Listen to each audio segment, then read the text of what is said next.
तो पुण्य पूजा घर को सजीव बनाने के लिए है। घर के अंदर की जगह जीवंत होनी चाहिए। और अब यह पाया गया है कि ये हवा में और सतहों पर मौजूद कुछ खास तरह के बैक्टीरिया को भी मारती है। ये इसका एक बहुत जरूरी हिस्सा है, इन्फेक्शंस और ऐसी चीजों को दूर रखने का।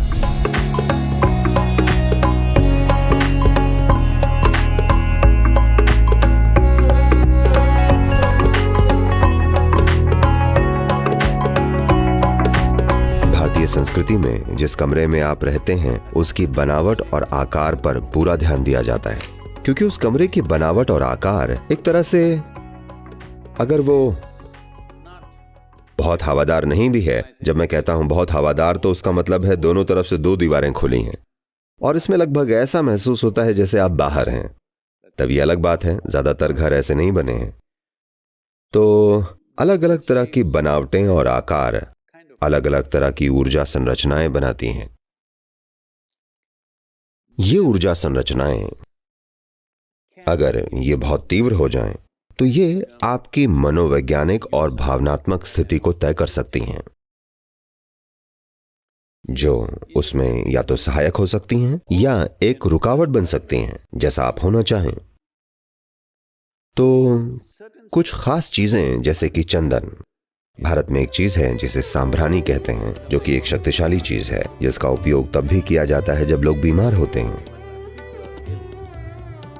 पहली चीज वो ये करते हैं कि अब ये पाया गया है कि ये हवा में और सतहों पर मौजूद कुछ खास तरह के बैक्टीरिया को भी मारती है। तो खास तौर से जब घर में कोई आदमी बीमार हो, हर जगह सांभरानी जलाएं। This has a powerful impact on the atmosphere. इसका वातावरण पर एक जबरदस्त प्रभाव होता है। ये बस सुगंध की वजह से नहीं है, ये एक अलग तरह की चीज है जो हवा को शुद्ध करती है। ये वातावरण को ज्यादा जीवंत महसूस कराती है। बुनियादी तौर पर जो भी संरचनाएं हैं, ये अंदर को बाहर जैसा बनाती है।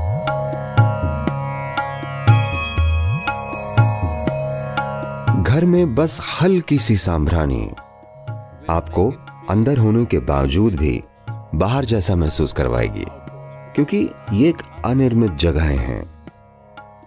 खासतौर से जब परिवार में कोई मृत्यु हुई हो, सांभरानी को 11 से 12 दिनों तक जलाया जाता है, क्योंकि वो हवा को पूरी तरह से साफ कर देना चाहते हैं। धूप जलाने का एक प्रभाव होता है, पर इसे जरूरत से ज्यादा मत कीजिए। आप समझ के साथ इसका उपयोग कर सकते हैं, पर इन दिनों धूप केमिकल चीजों से बनाई जा रही है। अच्छा होगा कि आप वो चीजें ना जलाएं। ये बहुत बहुत जरूरी है। आपकी सड़कों पर, इंडस्ट्री में, कारखानों में, आप जहां काम कर रहे हैं, कहीं भी, हर जगह वैसे भी बहुत केमिकल्स हैं। कम से कम अपने घर के अंदर केमिकल से बनी धूप मत जलाइए, क्योंकि मुझे लगता है कि 70 से 80% जो धूप आज बाजार में उपलब्ध है केमिकल है। जलाने से पहले इसे चेक जरूर करें। ये बहुत बहुत जरूरी है, क्योंकि बंद जगहों पर अगर आप केमिकल जलाते हैं तो उसका नकारात्मक प्रभाव बहुत बहुत ज्यादा होता है। तो ये प्राकृतिक राल का तेल या दूसरे ऐसे पौधों से बने तेल और चीजों की बनी हुई होनी चाहिए। तो ये फर्क ला सकती है, हल्का सा फर्क। अगर आपको इस तरह का अंतर चाहिए तो ये निश्चित रूप से मददगार हैं।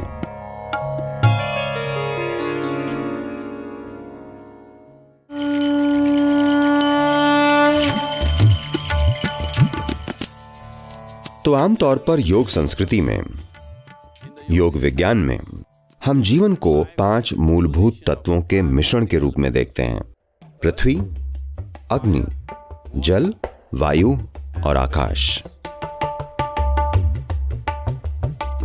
इनमें से अग्नि इस जीवन को बनाने में एक बहुत महत्वपूर्ण पहलू है। तो इस जीवन के होने में अग्नि को एक महत्वपूर्ण तत्व माना जाता है। बस यही एक चीज नहीं है, सभी 5 जरूरी हैं।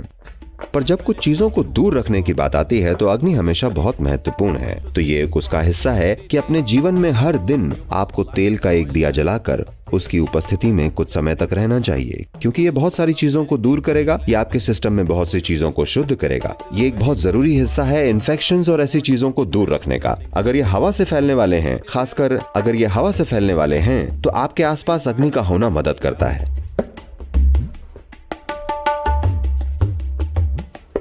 किसी तरह का एक दिया आपके आसपास कहीं आपके नजदीक जलता हुआ होना चाहिए। This will do wonders to you. Please experiment and see. ये आपके लिए अद्भुत चीजें करेगा। ये प्रयोग करके देखिए।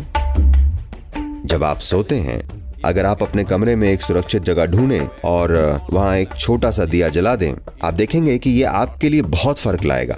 बस उस अग्नि की उपस्थिति में रहना एक बहुत बड़ा अंतर लाता है।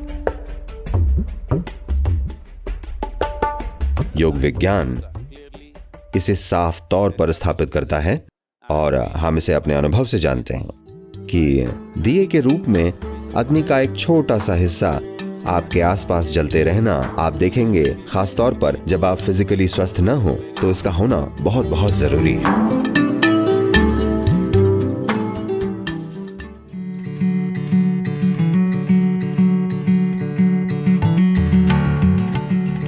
पुण्य का मतलब आपको पता है? जिसे पुण्य और पाप कहा जाता है, दुर्भाग्यवश इन चीजों को एक समय तक बड़ी गलत तरह से समझा गया है। पुण्य पाप मतलब उस तरह के कार्य, वो काम जो आपको नीचे ले जाएं, वो काम जो आपके अंदर जीवन को और ज्यादा जीवंत बना दें, या वैसे काम जो आपके जीवन को जड़ता की ओर ले जाएं। So the Punya Puja is to enliven the house. The space in the house should become alive. तो पुण्य पूजा घर को सजीव बनाने के लिए है। घर के अंदर की जगह जीवंत होनी चाहिए। अगर आप अपने घर में ऐसे रह रहे हैं कि हर पल आप अपने भीतर प्रेम और उजाले से भरे हुए हैं, तब किसी पुण्य पूजा की जरूरत नहीं पड़ेगी। पर आज आपने ऐसे घर बनाए हैं जो इतने बड़े हैं, बस उनमें रहकर उन्हें जीवंत बनाना बहुत मुश्किल होगा। अगर आपका बस एक कमरे का घर होता और आप उसमें अपार प्रेम और आनंद के साथ रहते, तो आप उसे आसानी से बड़ा जीवंत बना सकते थे। पर आज आपके घर में 10-15 बंद कमरे हैं। किसी भी इंसान के लिए इसे जीवंत रखना बहुत कठिन है। अगर बीच बीच में आप इसे सजीव नहीं बनाते, तो धीरे धीरे घर के कुछ हिस्से ऐसे हो जाएंगे कि आपको वहां जाने पर ताबूत जैसा महसूस होगा। तो एक अंतराल के बाद पुण्य पूजा कम से कम साल में एक बार इसे प्रकाशित कर देगी, यानी आपके आसपास की हर जगह जीवंत है और आपके लिए सहायक है। तो पुण्य पूजा एक तरह से आपके घर को प्रतिष्ठित करना है, पूरे घर को, उसके हर हिस्से को, ताकि there is some sense of aliveness and energy. उसमें जीवंतता और ऊर्जा हो।